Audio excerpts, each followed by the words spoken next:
Muy buenas a todos y bienvenidos a un nuevo episodio de The Hustle Podcast en el que hablamos del traspaso de Lillard y del inicio de la agencia libre.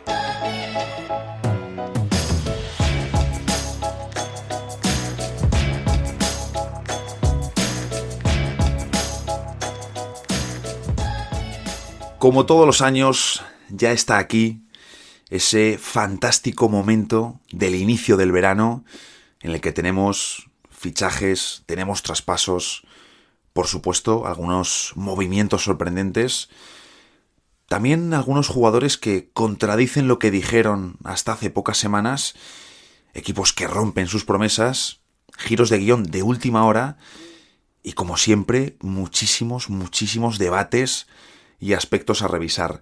Como hay 10.000 asuntos que comentar, vamos a ir al grano, de lleno, ya con las dos partes del episodio. Una de ellas es la petición de traspaso de Damian Lillard, junto con algún comentario sobre el caso de James Harden y los Sixers, y por supuesto el inicio de la agencia libre. Vamos a comenzar con este segundo punto y vamos a pasar por diferentes temas clave, centrales de este inicio de agencia libre. Nos centramos en lo que son movimientos de agencia libre, no tanto en traspasos. Bueno, de hecho en traspasos vamos a tocar algunos asuntos muy por encima. Espero que se me escuche bien porque sigo con problemas en los auriculares y además no estoy en el mejor momento ni de garganta ni de descanso. Pero oye, la agencia libre gusta mucho, así que había que sacar este episodio fuese como fuese. Y lo dicho, nos metemos ya porque son muchas cuestiones. La primera de ellas, quiero hablar de los refuerzos de Cleveland y las sirenas de traspaso. Es cierto que los Cleveland Cavaliers mostraron una clara carencia en el puesto de alero. Es algo que sabíamos ya en febrero cuando decíamos, oye, lo ideal para Cleveland sería añadir un alero de más tamaño, de más físico, que pueda ayudar en defensa. Y estaban utilizando, bastante como un parche ahí, a Caris LeVert, cuyo papel ideal es precisamente el de salir desde el banquillo, tener ese papel de sexto hombre que maneja la pelota y que puede organizar el ataque y asumir muchos tiros como jugador referencia. Cleveland ha hecho un par de movimientos de momento, aparte por supuesto de renovar a Caris LeVert con un buen contrato para ambas partes, creo que sobre todo para Cleveland con ese 2 por 32 millones, 2 temporadas por 32 kilos, y sobre todo han añadido a dos buenos tiradores, en especial Max Strus, que sale desde Miami Heat, y luego a Georges Niang, que es un jugador al que le hemos visto sumar en positivo en los Philadelphia 76ers.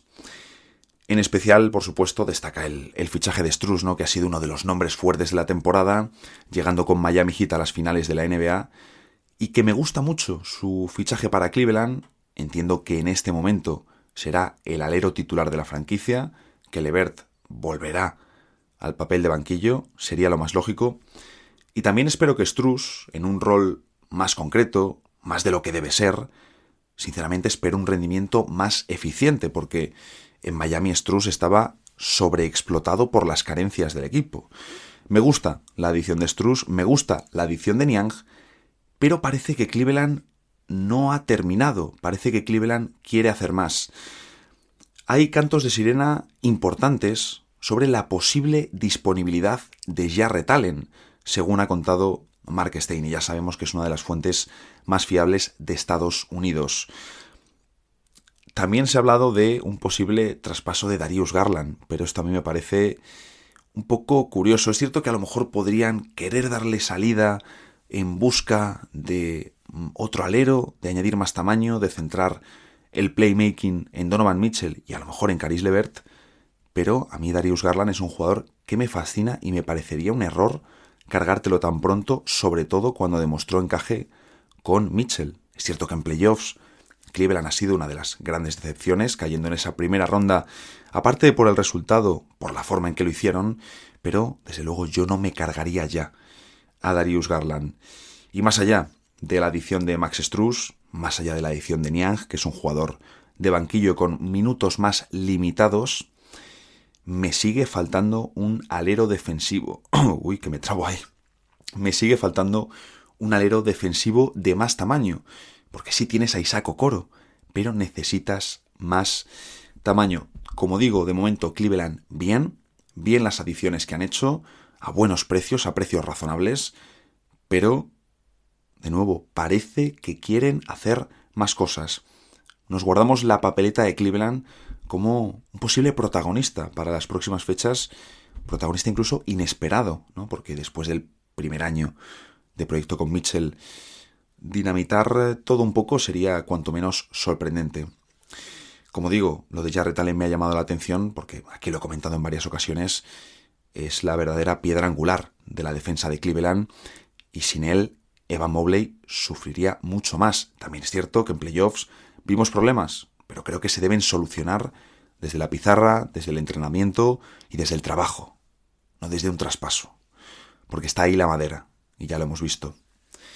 El segundo tema va a ir todo así porque si no es imposible llegar a todo y no va a entrar todo en un episodio, como podréis comprender. Las pérdidas para los Denver Nuggets campeones. Y voy a aprovechar ya para el primer traguito de agua porque la garganta está amenazando. Fijaros que normalmente cuando un equipo gana el título de la NBA, ese verano siempre vemos como más de 1 y 2 veteranos deciden renunciar a dinero para unirse a su equipo. Pero en este caso hemos visto sobre todo una salida muy dolorosa, la más conocida, la de Bruce Brown, unos Indiana Pacers que habían puesto una oferta imposible de igualar para los Denver Nuggets. Y luego, menos dolorosa, un jugador reemplazable como es Jeff Green, que dijo que quería continuar en Denver, que quería frenar su carrera de trotamundos y continuar con los Nuggets, pero no ha sido así y se une esa lista de fichajes de los Houston Rockets. Como digo, realmente aquí la problemática es la salida de Bruce Brown.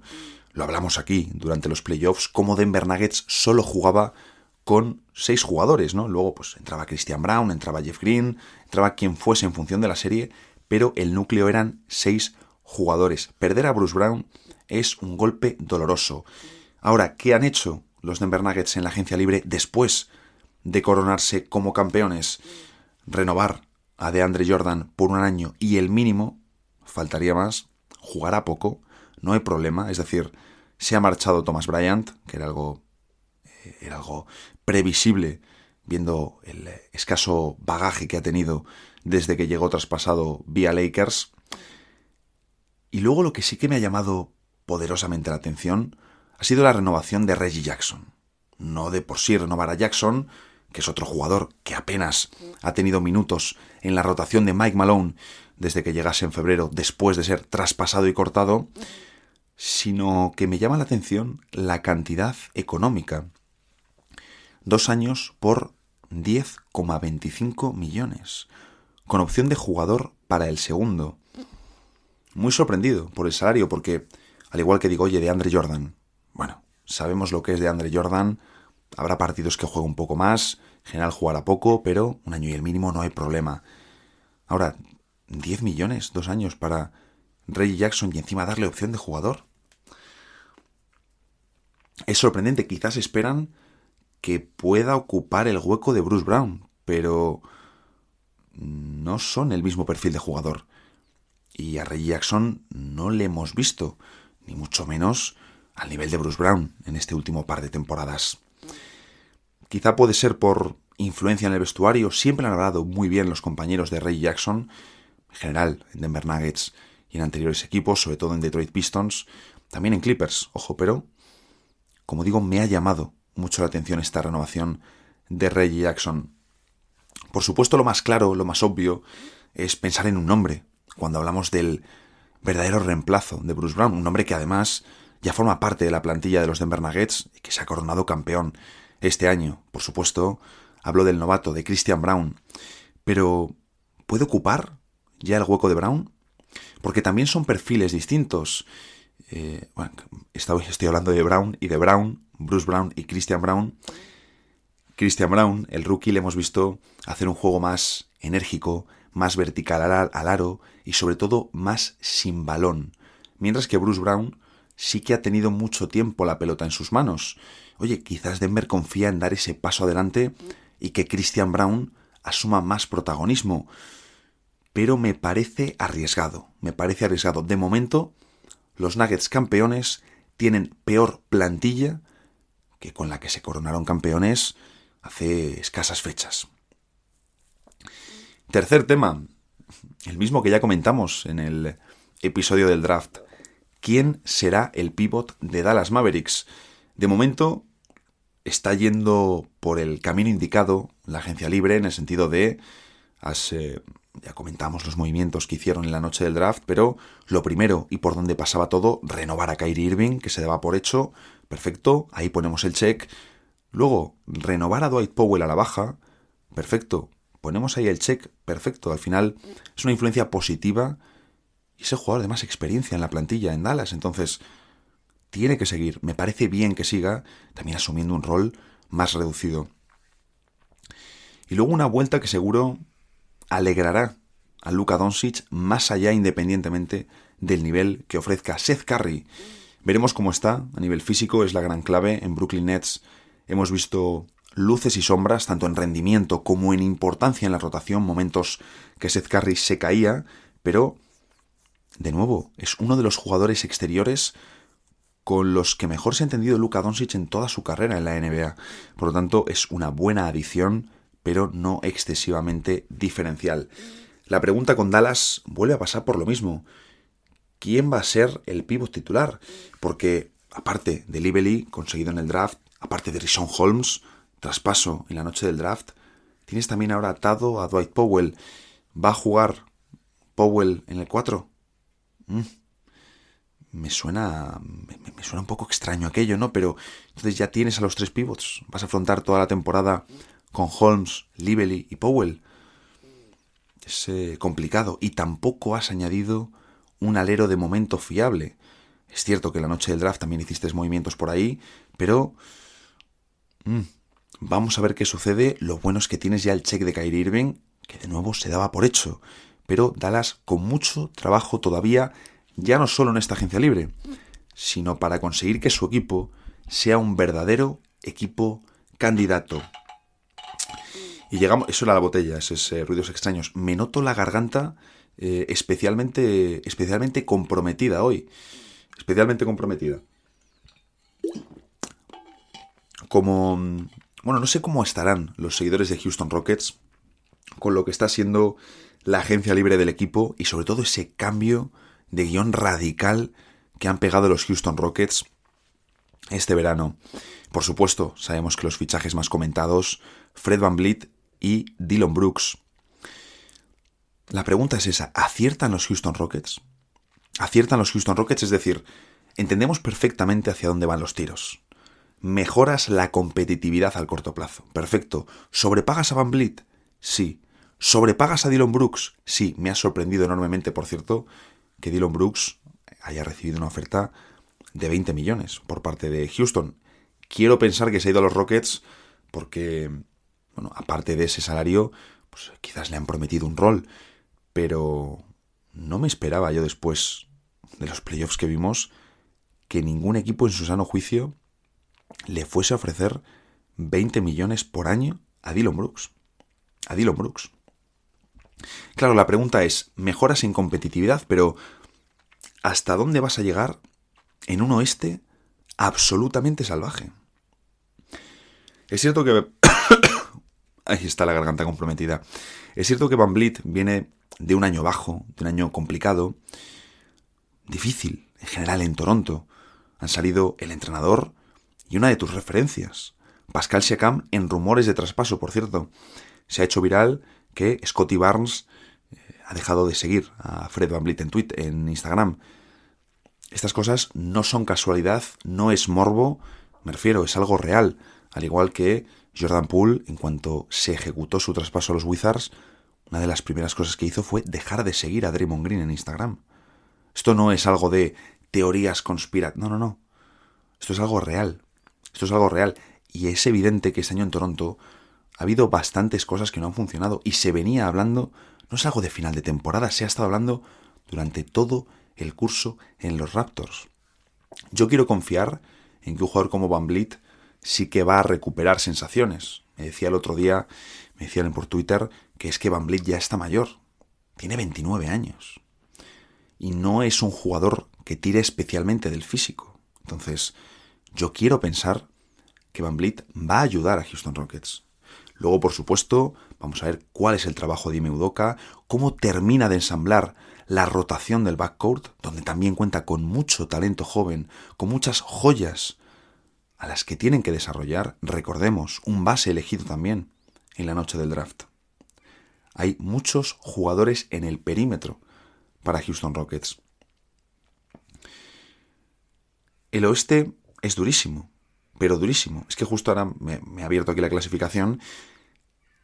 Si Portland Trail Blazers traspasa a Lillard, y bueno, que es obviamente lo que él quiere, y se convierte en un equipo que tanquee más, o no que tanquee, sino que el oeste te va a llevar para abajo, es que Portland podría ser el peor equipo de un oeste donde absolutamente todos los equipos van a ir a luchar por playoffs.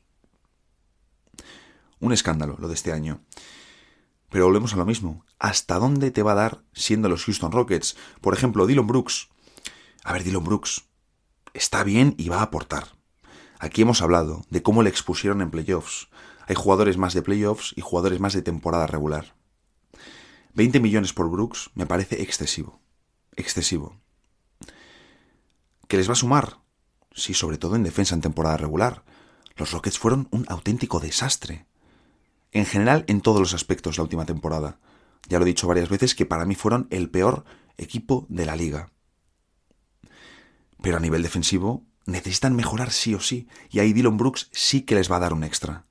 Sobre todo, de nuevo, en temporada regular.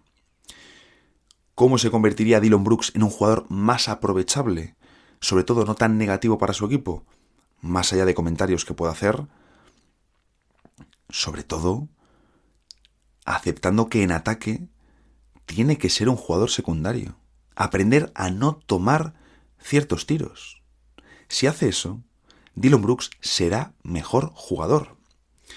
La parte quizás más sorprendente, más chocante de lo que han hecho los Rockets ha sido los traspasos de varios de sus jóvenes a los que han elegido en buenas posiciones del draft en los últimos años. Como KJ Martin, que acaba en los Clippers. También ha movido a Josh Christopher, a Ty T. Washington, a Usman Garuba, que le vamos a tener en Atlanta.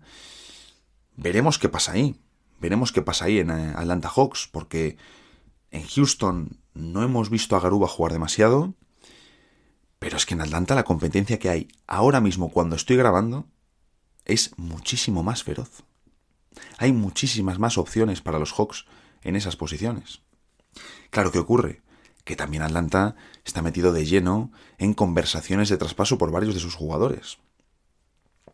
Y veremos, porque aparte de que se ha comentado la posibilidad, que sería lo ideal para Garuba, la salida de Clint Capela, que potencien a la figura de Okongwu como titular del equipo, y oye, pues ahí Garuba sí que podría encontrar un hueco si Okongwu pasa de banquillo a titular. Si Okongwu está en el banquillo, Garuba lo va a tener muy, muy, muy difícil para tener minutos. Muy difícil para tener minutos. Pero ojito, porque Atlanta también anda en conversaciones o en intereses por Pascal Siakam. Así que vamos ahí a tener un ojito encima de la situación de Atlanta Hawks. Más atención ahora que anda Usman Garuba.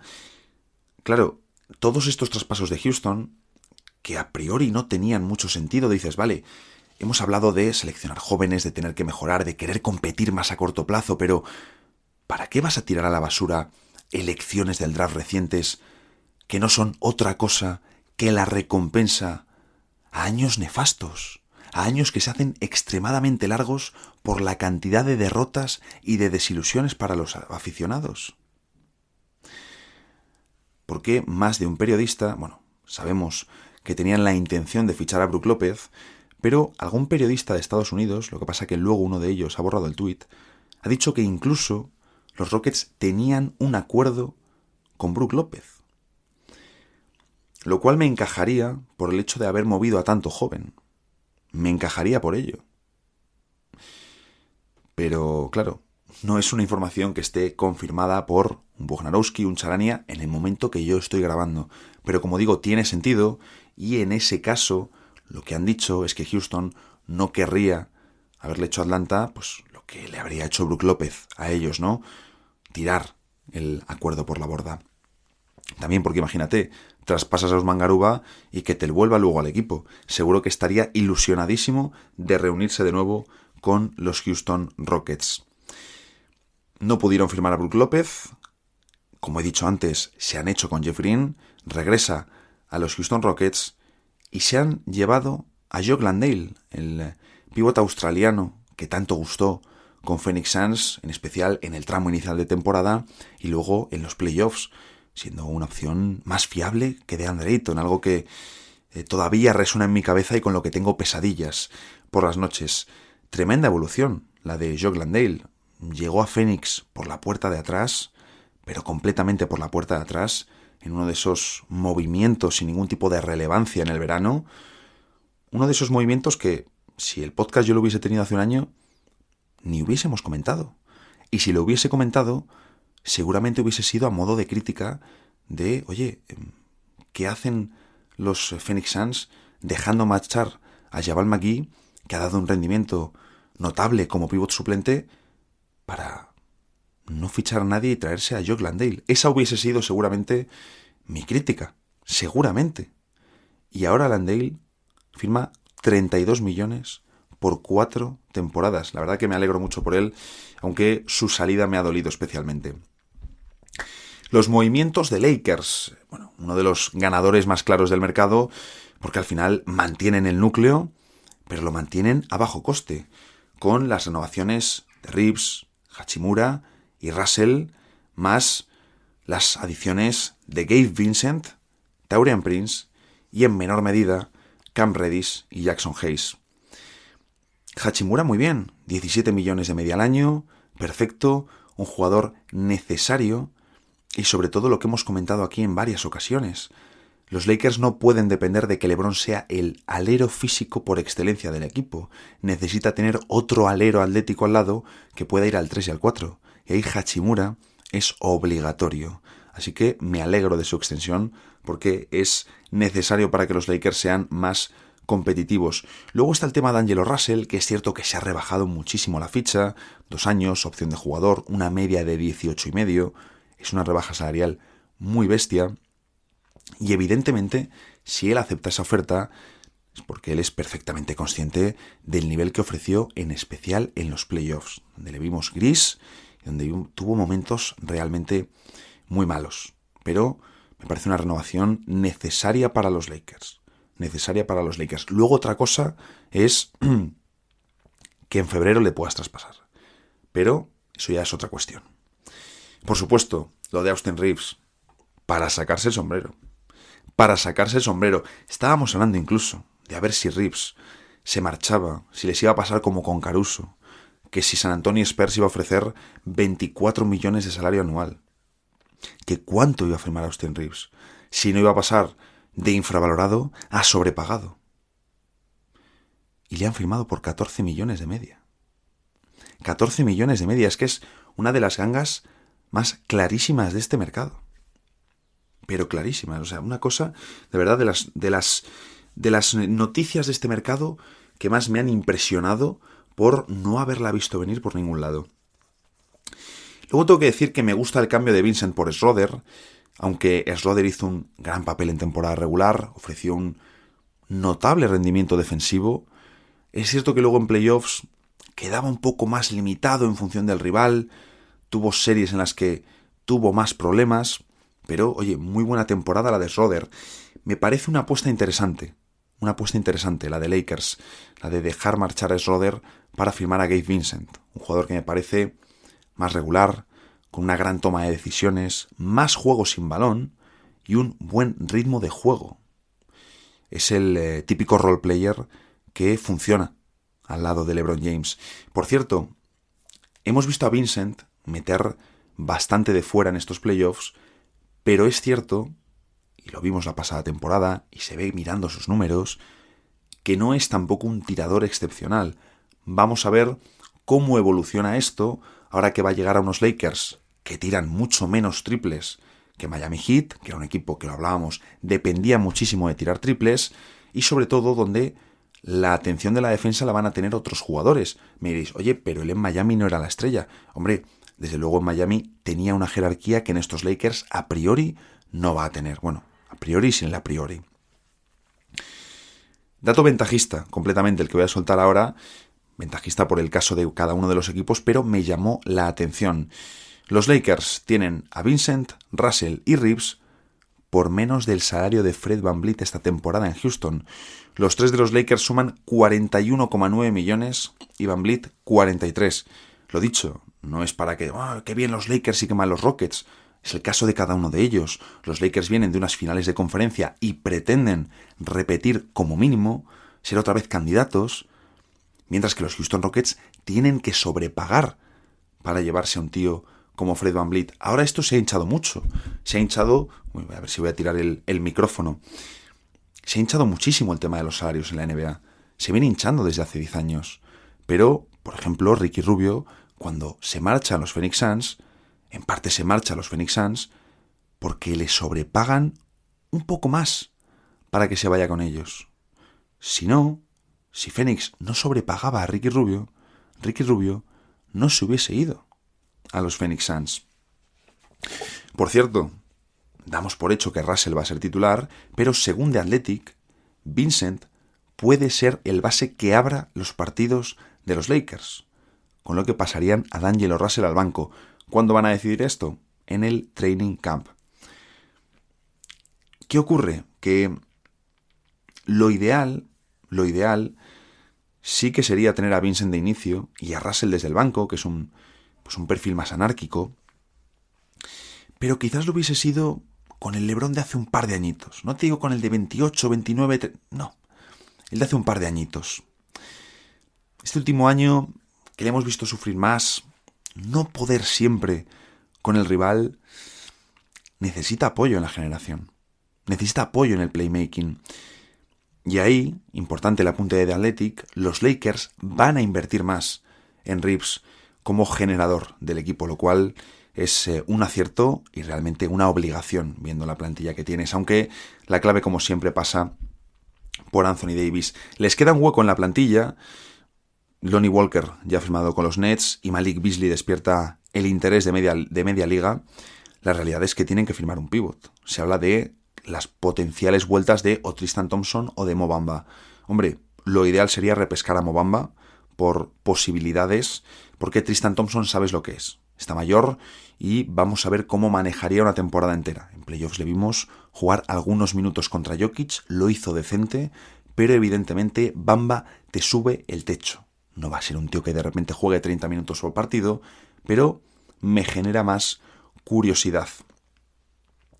¿Qué ocurre? La única pega ahora mismo para los Lakers es el interior, porque, Cam Reddish entiendo que va a ser un jugador secundario, al igual que Jackson Hayes, un jugador que los Pelicans no le dejan marchar, porque sí, por casualidad. Es un jugador que ni ha tenido del todo minutos, pero es que tampoco ha terminado de convencer. O sea que ahí siempre complicado el asunto. Si Hachimura sale de inicio, como en el final de los playoffs, algo que también comentan en The Athletic, Vanderbilt podría ayudar a esa rotación interior desde el banco y dar él entrada, a lo mejor cambiar por Davis y que juegues con Hachimura y Vanderbilt, luego que cambie LeBron, pasar a Hachimura al 3, Vanderbilt al 4 y Davis al 5. Oye, por ejemplo, así lanzando ideas al aire. Pero es evidente que falta un pívot y yo soy partidario de seguir apostando por Vanderbilt y Anthony Davis, al menos durante la temporada regular.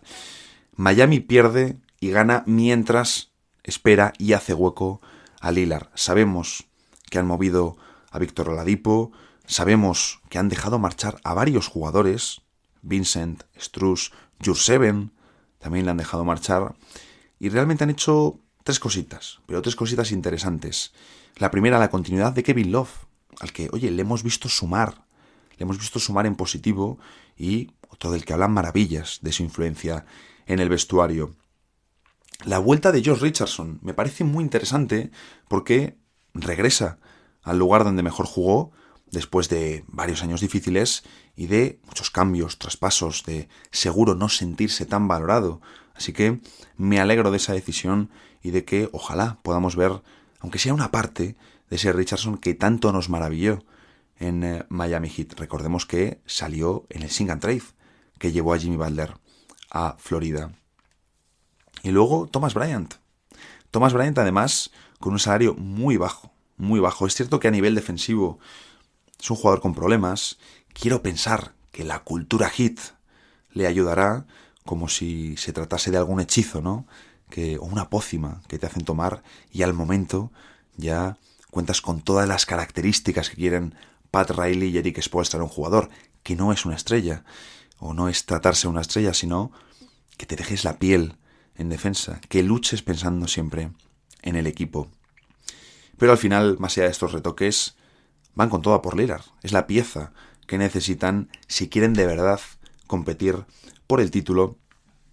Y además un insider de Miami decía mientras, hace un par de horas, porque son las 7 de la mañana cuando estoy grabando, decía que efectivamente que Miami está a la espera. Están esperando para ese movimiento de Lillard.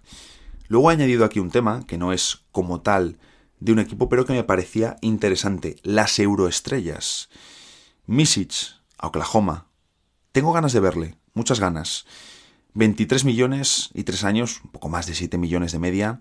Micic, un jugador que podemos catalogar como el mejor base de Euroliga de las últimas temporadas si cogemos en conjunto. Quiero ver su transición a NBA, cómo traslada su físico, su dominio a la NBA y sobre todo qué minutos tiene. Pero, oye, es una adición para Oklahoma, que también estaba negociando un posible traspaso. Es una adición también para competir ya. Y eso siempre nos gusta verlo, nos gusta verlo.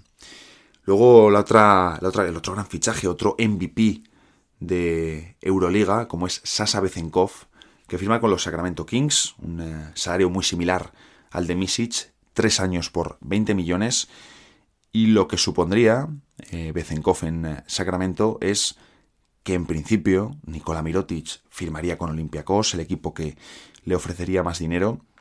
Esto al final es como una especie de dominó, incluso con la NBA conectando con la Euroliga. Me apetece ver a los dos porque Vezenkov es un jugador muy estético.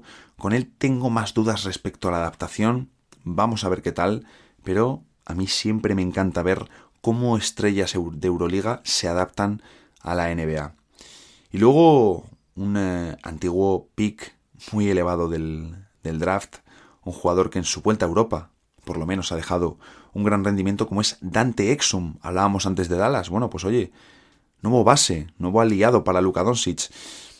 ¿Cuántos minutos tendrá? Pues lo cierto es que lo desconozco, pero es que viendo a Dante Exum, yo quiero pensar que puede tener un hueco en la NBA como... Uy, va, que me caigo ahora del banco, estoy hoy fino. Quiero pensar que Dante Exum puede tener un hueco, evidentemente reducido, controlado, pero ¿por qué no? Un hueco como playmaker de banquillo, para dar algunos minutos de descanso a Luka Doncic, los pocos que tenga. Y luego se ha estado hablando de un posible fichaje de Tavares, una posible marcha a la NBA. A mí me suena muy raro. Yo de esto no tengo información de Tavares a la NBA. Me suena raro, más ahora con la petición de traspaso de Lillard. Pero sí que ha salido, han sacado algunos medios, creo que haciéndose eco de un periodista griego, que si Tavares se marcha a la NBA, se activaría la potencial vuelta de Billy a Europa. Algo que él no quiere. Algo que él no quiere, al igual que Juancho. Cuidado. Juancho, que damos por hecho, ¿no? Va a volver a Europa, tal. Quiere seguir en la NBA. Juancho Hernán Gómez quiere seguir en la NBA. Lo que sea.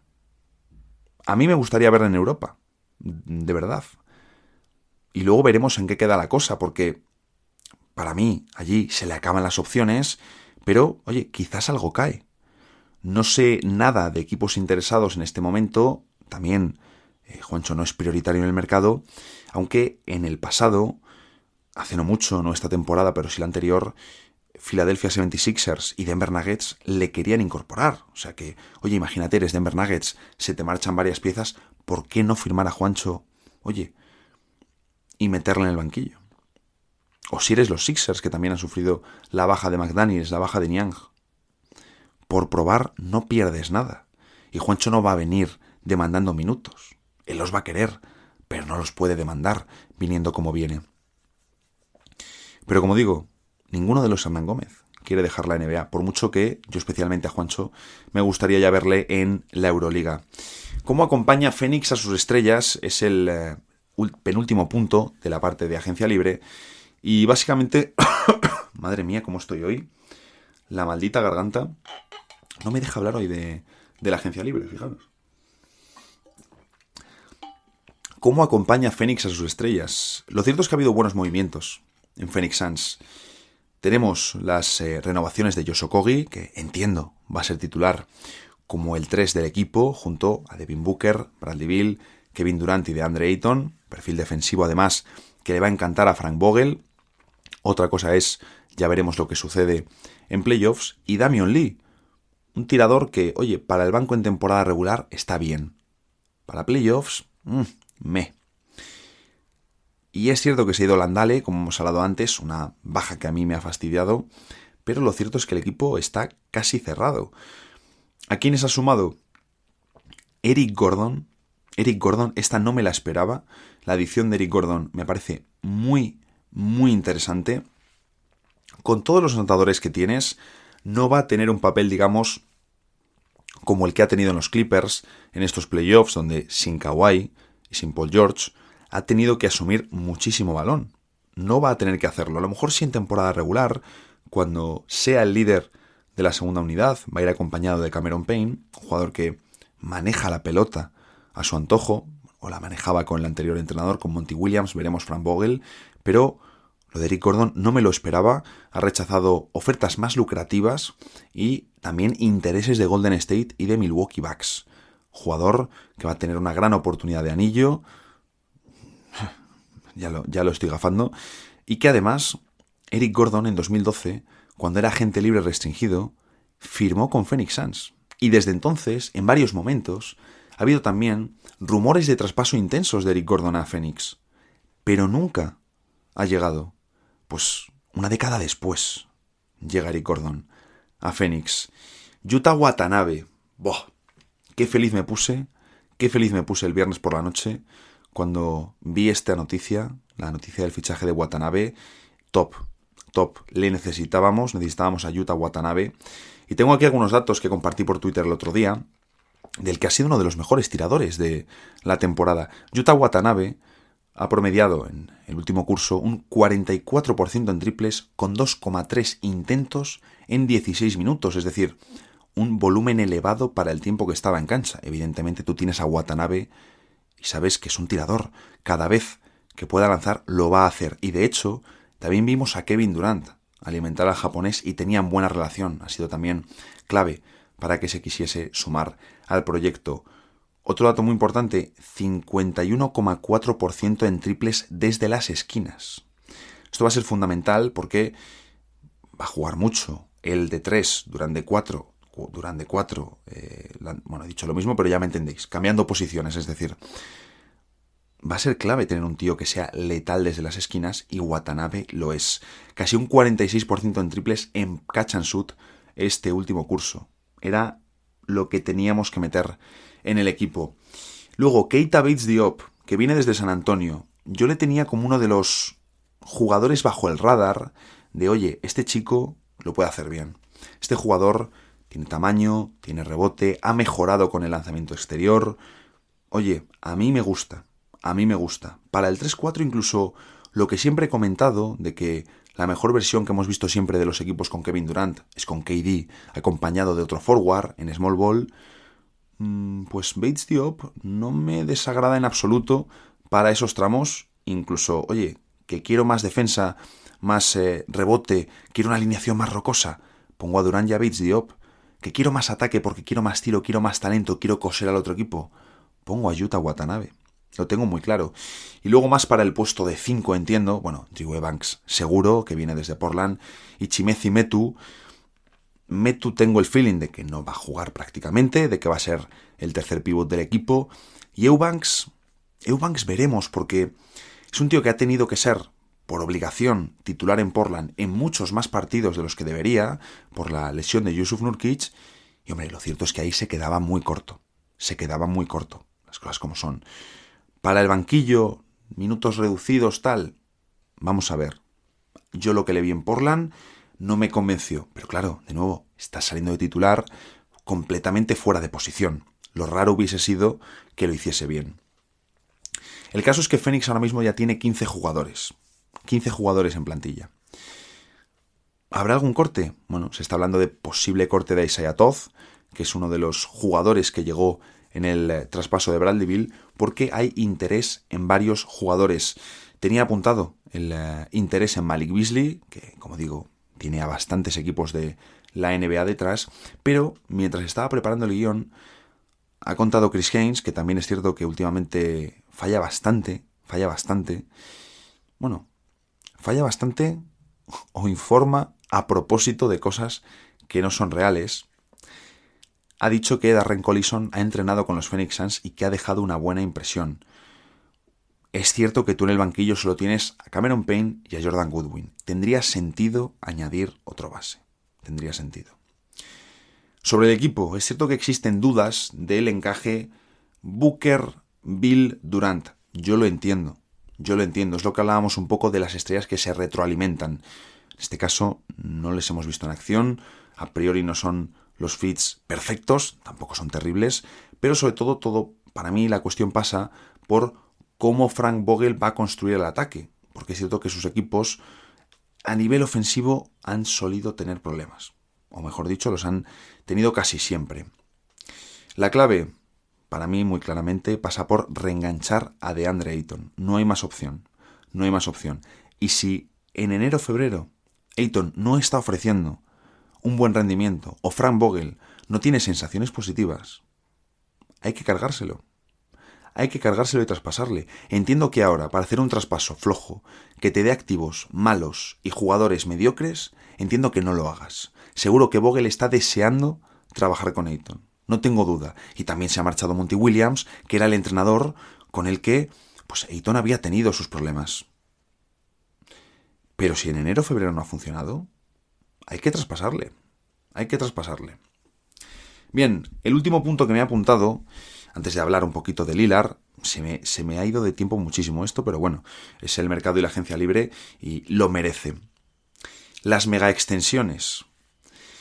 LaMelo Ball, Tyrese Haliburton y Desmond Bane, 207 millones en 5 años. 41 de media cada uno. Lo esperaba de LaMelo, lo esperaba de Haliburton. Al final, 40 ahora mismo para una estrella más con el nuevo CBA va a ser lo que le tienes que pagar a tu estrella.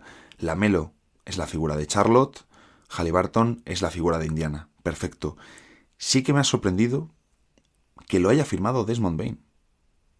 Ojo, es un jugador que me encanta, me fascina, creo que incluso tiene un punto de infravalorado, creo que es un tío, perfectamente sumará algún All-Star, incluso varios en su carrera, también depende de en qué equipo esté y acompañado de quién.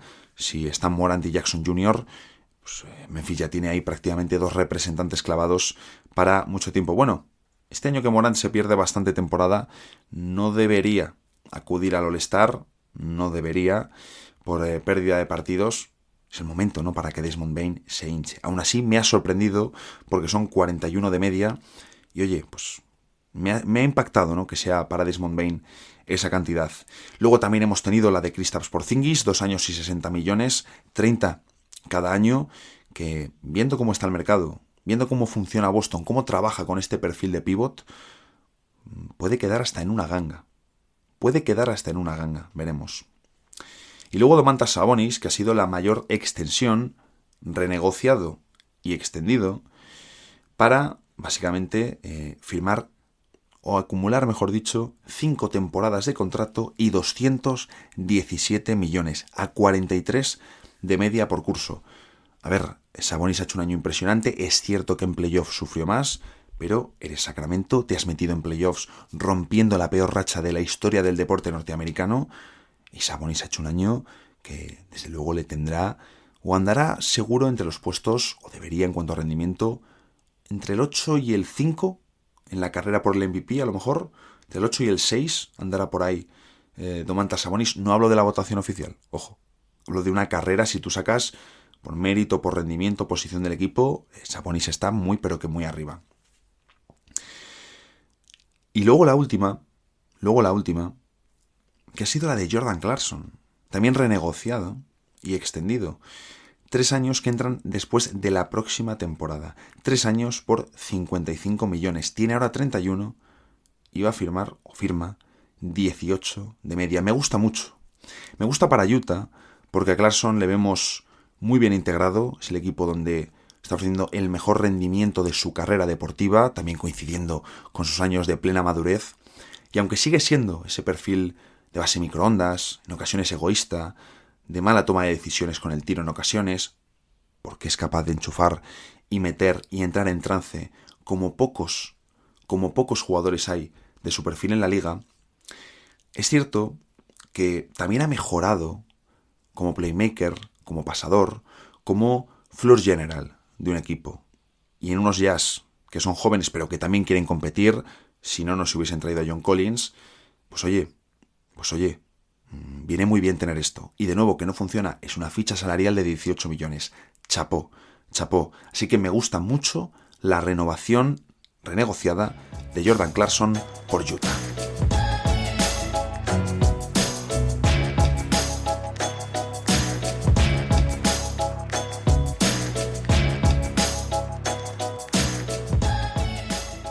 ¿Qué hacemos con Lillard y los Portland Trail Blazers?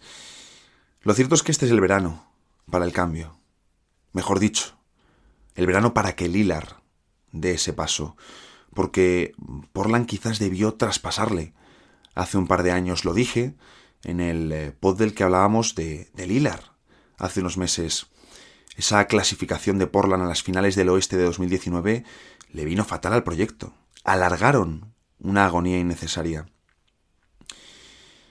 Aquí ha sido Portland, la gerencia de Joe Cronin, la que ha marcado el destino de su estrella. Lillard fue muy claro. Tenéis que traspasar el pick 3 por un jugador para ganar ya. ¿Qué ha hecho la directiva de Portland? Quedarse a Scoot Henderson. Ojo, que lo entiendo, pero vas en contra de lo que ha pedido muchas veces Lillard. Y lo que hablábamos, que lo ha pedido abiertamente, públicamente, sin cortarse un pelo.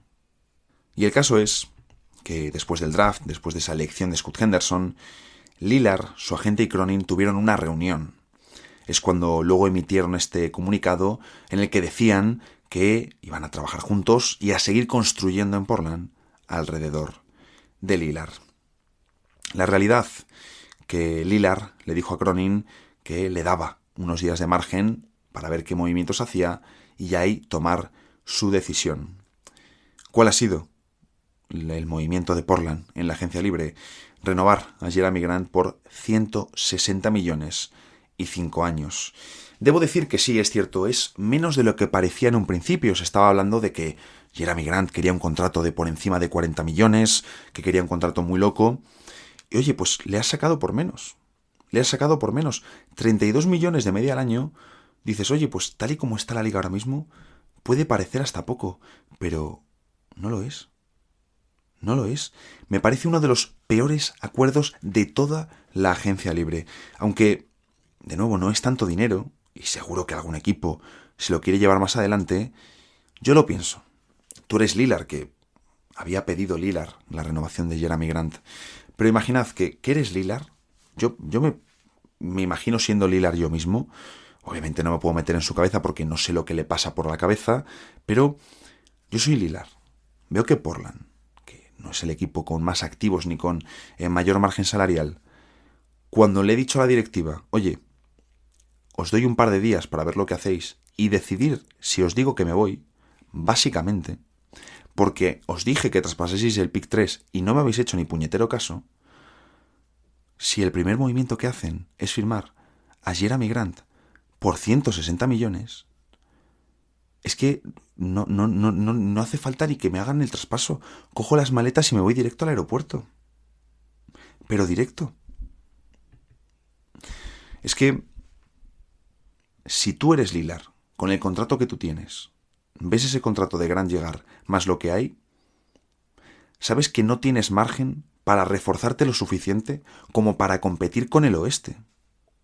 Y obviamente, ¿qué quieres? Un traspaso a la conferencia este y preferiblemente a Miami. Quieres cambiar de conferencia para tener más opciones de llegar a las finales. Y fue entonces, después de la renovación de Jerami Grant, cuando comunicaron la salida.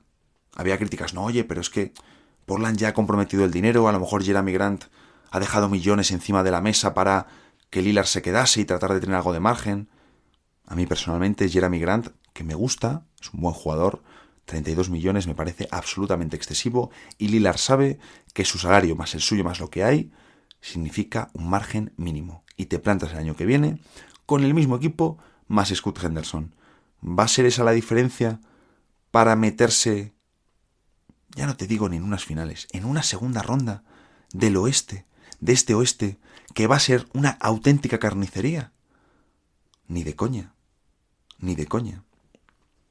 Woj ha dicho que la directiva de Portland no va a colaborar con Lillard, que van a hacer lo mejor para la franquicia, que están en su derecho, aunque a mí me sorprendería que esto no terminase con Lillard en Miami, salvo que aparezca algún pujante de última hora que no esperemos, que seguro que algún equipo llama, que digamos, oye, ¿por qué llamáis?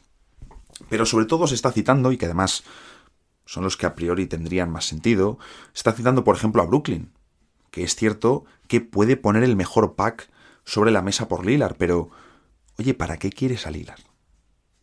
¿Para qué quieres a Lillard en Brooklyn? ¿Vas a ganar un título con Damian Lillard, Michael Bridges y Cameron Johnson? O Nick Claxton y traspasar... O sea, no, Cam Johnson acaba de renovar, pero, claro, precisamente si se va a Brooklyn, importante, no tiene la cláusula antitraspaso, de veto de traspaso como la tiene Bill, que eso lo condiciona todo. Pero, joder, ¿Brooklyn para qué quiere a Lillard? Yo no lo entiendo. Yo no creo que deban meterse en la batalla por Lillard, y que si se meten en el traspaso, sea como un tercer equipo, como un cuarto equipo para ayudar y llevarse algo. Por ejemplo, me pegan los Clippers, ¿qué ocurre? Están limitados en cuanto a activos, y me pegan los Sixers, que no quieren dar a Maxi. Se supone que estos dos entran en la puja, o están en la puja, pero, claro, es que si tú eres Portland y vas a sacar a Lillard, tú lo que no quieres o no necesitas una estrella, tú lo que necesitas son activos. Y como decía, Lillard no tiene una ventaja para forzar. Son 3 años de contrato y, aunque a las franquicias les interesa quedar bien con los jugadores, Brooklyn, por ejemplo, cumplió el deseo de Kevin Durant de marcharse a Phoenix, claro, en ese caso recibían los activos que buscaban. Portland nunca ha sido un destino atractivo para las estrellas. Eso está muy claro. Nunca lo han sido. Y luego, Miami, el gran destino, el favorito, el señalado por Lillard, donde yo quiero verle también, está limitado también a nivel de activos. Por ejemplo, a nivel de rondas, solo pueden ofrecer la primera de 2028 y la primera de 2030. Además, por supuesto, de intercambios de sus primeras rondas. También la segunda de 2029, la segunda de 2030, Nikola Jovic, que es la primera ronda de 2022, Jaime Jázquez, el mexicano al que han drafteado en la primera ronda de este año, de 2023, aunque está más hecho y me encaja más en Miami. Me encaja más que se lo queden, precisamente, para acompañar a Lillard, a Butler, a Adebayo. Viendo el panorama, sinceramente, y con la edad de Lillard, con ese contrato, el camino más claro me parece encontrar un tercer equipo que se lleve a Tyler Herro. Ya está. Y Miami, que intente meter ahí todo lo que pueda. Que intente meter a Duncan Robinson, que se vaya donde sea. Kyle Lowry, que no le pueden meter, ya le harán le cortarán el contrato, no con el waive, sino con la stretch provision para repartir el gasto en varios años y listo. Y listo. ¿Dónde pega? San Antonio, Brooklyn, que tiene mucho más sentido para los Nets llevarse Herro que llevarse a Lillard, y luego Utah Jazz. Por cierto, Tyler Herro ha quitado de su bio de Twitter lo de Miami Heat Guard. Estas cosas no se hacen por casualidad. No se hacen por casualidad. Tyler Herro es la carta de Miami para hacerse con una estrella, como lo era el año pasado, el verano anterior, en un posible traspaso por Donovan Mitchell. Lo más probable, pues, que Tyler Herro esté avisado de que van a intentarlo todo para hacerse con Lillard y que si se da ese caso, él sale sí o sí. Y lo más probable es que estén buscando ese tercer equipo en estos momentos para poder concretar el traspaso. Así que ahí queda eso. Sobre James Harden y su situación con los Sixers, realmente solo quiero hacer un pequeño apunte. Y es que tiene un año de contrato, será libre sí o sí en el verano de 2024, pero según Wojnarowski, el tema está paralizado porque los Sixers han puesto un precio altísimo. Recordemos que los Clippers estaban metidos en esa batalla. Claro, yo entiendo que en Filadelfia están tratando de conseguir por todas las maneras hacerse con Damian Lillard. Pero es que es difícil, es que es muy difícil.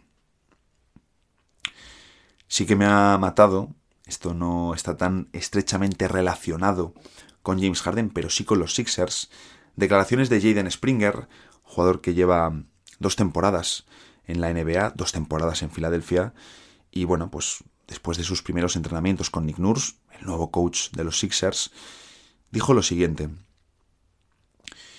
Nurse ha estado deteniendo los simulacros de jugadas e interviniendo todo el rato, y dándonos puntos sobre qué hacer aquí y qué hacer allá. No he visto eso demasiado desde que estoy en la liga. Claro, Nick Nurse es uno de los mejores tácticos, uno de los mejores entrenadores tácticos de la NBA.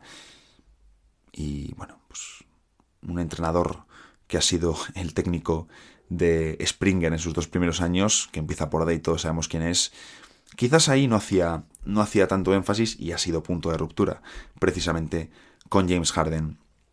Por cierto, relacionado con el tema de Lillard, porque al final creo que el caso Harden-Sixers y Lillard están relacionados por ese interés de Filadelfia de hacerse con el base de Portland, me parece muy llamativo cómo se han dado... hasta el final la tos siempre molestando. Me parece muy llamativo cómo se han dado las salidas de los que son posiblemente los 4 jugadores más importantes de la historia de los Portland Trail Blazers. El primero, Bill Walton, MVP de la NBA en su última temporada jugando para los Blazers, pidió el traspaso, no se lo concedieron y decidió sentarse. Estuvo un año entero sin jugar y se marchó libre, en la agencia libre a San Francisco. El problema es que su calvario con las lesiones no había hecho más que comenzar. Luego, Clyde Drexler, posiblemente, Walton y Drexler, posiblemente, además es un debate que ha habido últimamente en Twitter, posiblemente los mejores Blazers de la historia en cuanto a importancia por delante de Lillard. Clyde Drexler pidió salir y le enviaron a Houston, o sea, él pidió salir y le enviaron a Houston a mitad de la temporada 1994-1995. Y a los pocos meses, el título que nunca pudo ganar con Portland, equipo con el que perdió unas finales, precisamente contra los Bulls de Jordan, allí ganó el título a los meses, al poco de llegar en los playoffs del 95. Y luego, LaMarcus Aldridge, que en su última temporada estuvo envuelto de forma constante en rumores de traspaso. Supuestamente él quería irse, pero no le traspasaron porque confiaban en renovarle y se piró a San Antonio. Y ahora Lillard pide salir. Puedes decir, oye, no, es la historia de los mercados pequeños. Bueno, sí, es cierto que es más común en los mercados pequeños, pero no es tampoco buena señal que, las grandes estrellas de Portland todas han tenido, no quiero decir salidas amargas, pero también creo que es un poco ciclo natural, ¿no? Que toca cumplirlo.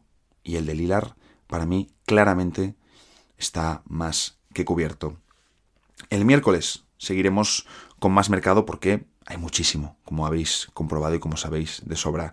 Yo ahora me voy a dormir, que estoy reventado. Y bueno, por cierto, el miércoles estaré por Pamplona para San Fermín, los Sanfermines, por si alguien anda por allí. Y si no, pues ya sabéis, nos vemos el jueves en el próximo episodio de Dejas el Podcast.